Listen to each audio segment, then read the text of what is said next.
Welcome to the Fourth and Forever podcast. This is your host, Josh Kirby, and this is not quite a full episode. It's going to be more of a short Thursday night breakdown with also me talking about my picks today.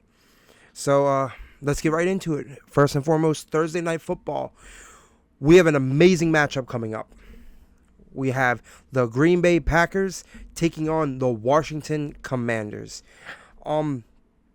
Two teams that I was high on going into the season. I had Green Bay winning their division. I had the Commanders also making the playoffs with the Eagles winning the division. But either way, I had both teams in the playoffs. Two teams that were in the playoffs and wildcard spots last year. Two teams with a lot of excitement around them. Starting with the Green Bay Packers Week 1 showing, even before Week 1, them coming in, doing the trade with Micah Parsons to really establish that this team is serious this year. They took a wide receiver round 1. They did the trade for Micah Parsons. They even cut some old veterans to move around some money. And they just did an amazing thing while Christian Watson's still recovering from his injury last season. They just gave him a 1-year extension, it shows what kind of organization they are. On the flip side, you got the Washington Commanders who they decided to bring in Deebo Samuels, give a contract to Terry McLaurin, really go more all in, revamping that offensive line a bit. I'm excited. I'm excited for this game. This is a really tough matchup. I think this game is going to show you more what the Commanders got than what the Packers have, because I think we saw the best of the Packers Week 1, and I think that will only transition and carry out throughout the rest of the season. I know where they're going to offer. They're going to run it with Josh Jacobs. They're going to throw it deep to all their different young receiving targets, and that defense is going to play hard and they're going to play fast. I'm really excited to see how they perform this Thursday. I would say probably the key component of the game is how that pass rush is not only going to get to Jaden Daniels and rattle him a bit, but how they're going to take out Terry. Because I'm be honest with you, that should be anyone's biggest concern playing the Commanders, is how to shut down Terry McLaurin, because clearly he's the guy. He's the number one option for JD, and anyone else that is going to game plan for them is going to try to take him out. So I think seeing how Green Bay is going to counteract that, I think it's really going to put their DBs to some work and see how good the defensive backs really are, at least in a Week 2 standards. Now, I think offensively for the Packers, the big, difference maker is going to be can they put up points. So the Giants only put six points up against the Commanders. So I said in my Week 2 video, you'll see that this video should come out before then. I'm hoping to drop this video tonight. Today's being Wednesday the 10th. And that video, I got a video dropping at 6 a.m. tomorrow. It's my episode 2 of the podcast.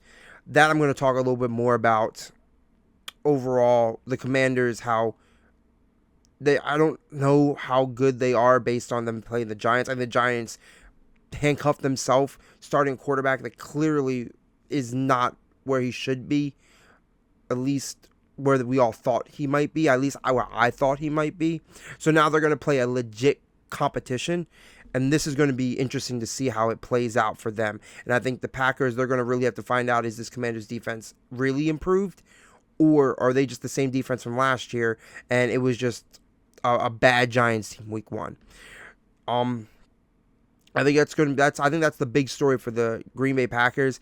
And like I said, I think the big story for the Commanders is, what are they? Are they a team that compete with the upper echelon of the NFC? Because right now, after Week 1, it looks like the best two teams in the NFC are the Packers and the Eagles. Now, the Commanders, they got to decide, are they going to be competing with those teams, or they're going to be in that middle realm, just hoping to squeak in with the wild card again? Yes, I think there will be a wild card team, but I don't think they're going to squeak in. I think they are a potential 12-5 team, and they can really establish how good they are this season. But we just got to wait and see. Honestly, if I'm going to, going into this is one of my picks for the week, so I do have the Packers winning.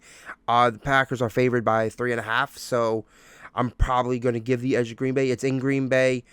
Their team has even though they are one of the youngest teams in the NFL, and the Commanders are one of the oldest teams in the NFL. Green Bay's had more time, I think, as a unit, based on a lot of them players have been drafted there. They came in there. They're going to be really working together to get where they go. While on the flip side of the Commanders, they brought in some new pieces. They're still trying to figure out, I think, what they want to establish themselves as this season. So I think even though both teams were able to get a really good week 1 victory, I think this game, Green Bay being favored, makes a lot of sense. So that would be the breakdown for Thursday. I don't really feel the need to go into too deep details with it. It's only week 2. We still don't know what a lot of these teams are, so I'm excited. I'm excited as a fan just to watch the game. I think anyone watching this game should be over the moon excited. I mean, last season we got a really good Thursday night football games, and this season, I mean, the Dallas-Philly game was entertaining to say the least, and now we got a game that is certainly going to put a lot of viewership on it, and it's going to be fun. But let's really get down to actually my 5 picks for the week, because last week I was 2-5 with my picks, and I'm hoping to go 5 for 5 this week to kind of balance the scale a little bit. So, like I said, my first pick of the week would be the Green Bay Packers over the Commanders. But that transition, let's go to the next would be the Bears at Detroit. Lions had a really good, I would say, off season. I feel like they really were trying to figure out who they are. I mean, losing both your offensive coordinator and defense coordinator was a big loss. But I feel like overall the team still maintained its shape. But then week 1 came along, and I think their offensive line still needs work. Jared Goff technically has never won a game without Ben Johnson or Sean McVay calling the plays. So seeing if he can get back to the way he was last year or the last couple of years would be nice to see. Can they get the run game going? Can they get Amon-Ra St. Brown involved, if not more than they did week 1? I think he had decent targets, but they could definitely involve him a little more. And can that defense step up? I mean, they got a phenomenal pass rusher on Aiden Hutchinson right there, and he should be able to get to this quarterback. Even with the improved offensive line, he should be able to be a game wrecker like he was supposed to be early last season until he got injured. As for the Bears, Caleb looked amazing first few quarters, but when the game mattered the most, he fell apart. And I think that is going to be the real story of this week. And it'd be considered a short week for them because they played Monday night, but it's going to be really interesting to see Ben Johnson coming back and coaching against his former team and seeing what offense he's going to try to put out there and what their game plan is going to look like. But I'm telling you right now, I don't want to see a great first quarter from Caleb Williams, a great second quarter from Caleb Williams, and then the second half of the game, seeing him basically fall apart and not be able to really do what he needs to do to win the game. It makes you very nervous, and that's why I think even though with the Lions being favored at 4.5, I think it's an easy victory for the Lions. Next would be the Bills at the Jets. The Bills are favored by 7. I think the Bills are a really good team. I think their defense is a little questionable. Just because, I mean, the Ravens did put 40 on them. We can't ignore that fact. I mean, you may want to attack the Ravens defense for allowing over 40 points, but the Bills defense also allowed 40 points. And the Jets team, against what most would consider a great defensive team for many years in the Steelers, the Jets were able to put up 32 points against them. So this could be a high-scoring game, or it could be a very drag-out brawl between these two teams. I mean, it's division opponents. Both rosters are pretty, I would say, meaty. I think you got a lot of good players on both sides of the ball on both teams. I got the Bills winning, but maybe I shouldn't do this, but I'm throwing a wrench in the plan. I think the Jets cover. The Bills are favored by 7.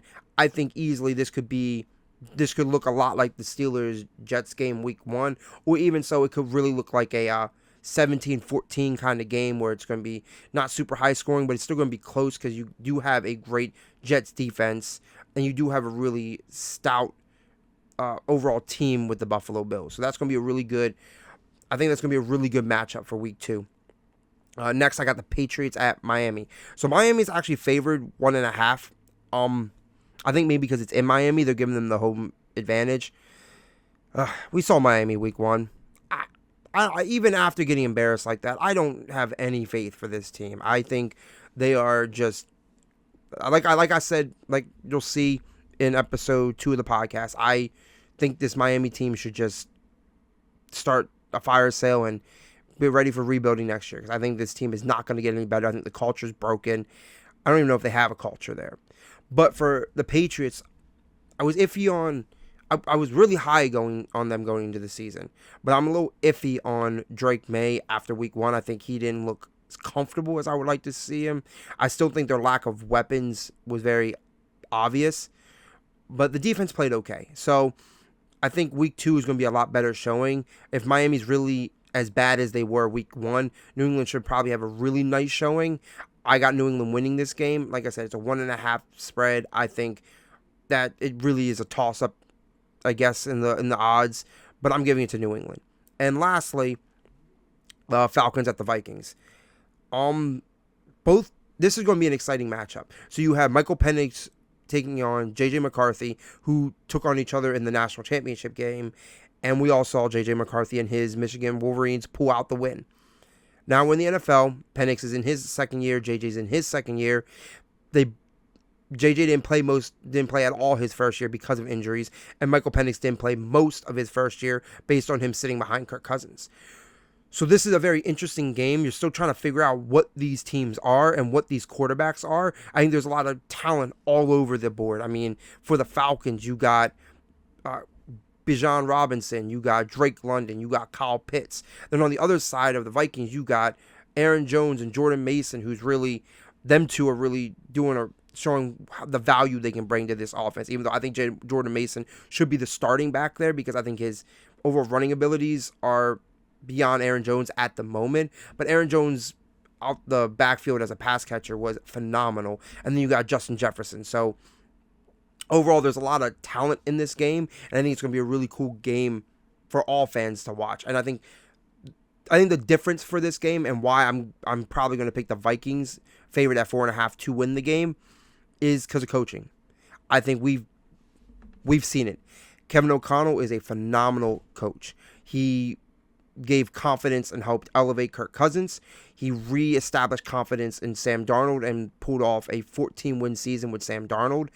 And then we saw what happened on Monday night when J.J. McCarthy went from being terrible for 3 quarters to turning it all around by the 4th quarter and putting out back-to-back-to-back touchdown drives to help them win the game. So seeing this battle in week 2 is going to be really exciting, but I truthfully think the difference of this game is going to be the coaching, and that's why I have the Vikings win. So let's run it down one more time. Week 2 picks: Commanders at Green Bay. Green Bay, I got winning that. Bears at Lions. I got Lions winning that. Bills at Jets. I got the Bills winning that with the Jets covering. Falcons at Vikings. I got the Vikings winning that. And Patriots at Miami, where I got the Patriots winning that. So there are my picks for the week. Gave you my Thursday breakdown. I hope everyone has a great day. Enjoy your Thursday night football and enjoy week 2. Y'all have a great one. Thank you.